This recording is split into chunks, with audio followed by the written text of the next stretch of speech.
Breaking news. President Biden just called on the Senate to abolish the filibuster and codify Roe v. Wade. Play the clip. What further specific executive actions are you considering in response to the Roe ruling?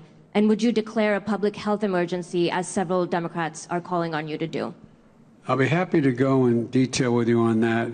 I'm having a meeting with a group of governors when I get home on Friday, and I'll have announcements to make then. But the first and foremost thing we should do is make it clear how outrageous this decision was and how much it impacts not just on women's right to choose, which is a critical piece, but on privacy generally, And so I'm going to be talking to the governors as to what actions they think I should be taking as well. But the most important thing to be clear about is we have to change. I believe we have to codify Roe v. Wade in the law. And the way to do that is to make sure the Congress votes to do that. And if the filibuster gets in the way, it's like voting rights. It should be, we provide an exception for this, require an exception to the filibuster for this action to deal with the Supreme Court decision.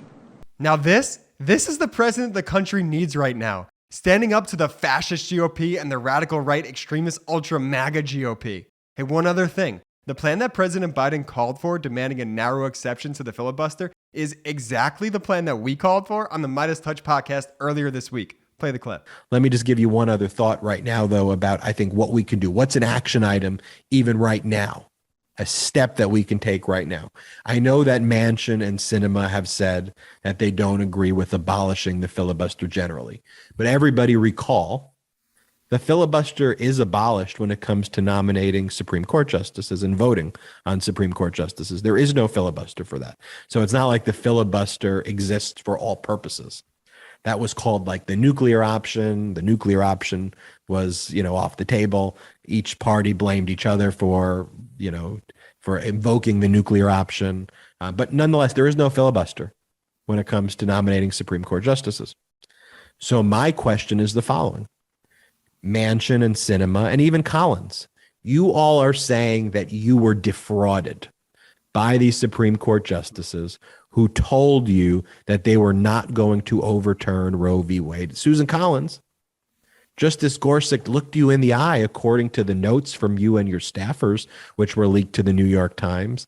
And he said, I wrote the book on precedent. Of course you can trust me that I'm not going to overturn Roe v. Wade. So some people are like, focused on what the Supreme Court justices said during the hearing, their confirmation hearings, where they said, we'll agree with precedent, we won't overturn precedent. But they never specifically said we won't overturn Roe v. Wade precedent, which I think they clearly did by saying that this is precedent and we don't overturn precedent. And we agree with precedent on top of precedent. But even if you move that aside, they lied to federal officers and federal officials. They went into the room and they specifically said there, we will not overturn Roe v. Wade, trust us. I wrote the book on precedent.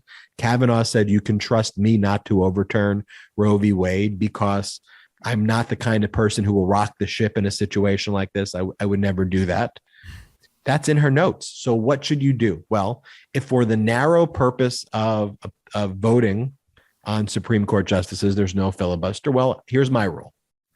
If a Supreme Court justice defrauds you for purposes of being nominated and approved and confirmed based on that issue, but for that issue, you wouldn't have voted for them, the filibuster should be abolished to remedy the fraud. It's a very simple solution. You will remedy the fraud by now codifying Roe v. Wade because they lied to you and they told you they were going to keep Roe v. Wade in place. So to remedy the wrong where the filibuster wasn't invoked, let's just not use the filibuster for just that purpose. My overall view is that the filibusters are an absurd thing anyway, and I think broader abolition of the filibuster, but we don't even have to get there. Right. That's how I would analyze it on a very discrete basis. And I think that's one of the things we should be pressuring them to do. No, I think it's brilliant analysis, but if we're relying on Susan Collins or anybody like that to do anything right to fold, I think we're in a lot of trouble. But I think you can't focus on the issue of the difference in my plan versus lots of plans, though, is being very specific that it is narrowly tailored to remedying the fraud against you. Make sure to subscribe now to the MeidasTouch YouTube channel, the fastest growing and most influential independent media company in the world. Unapologetically pro-democracy. Thank you.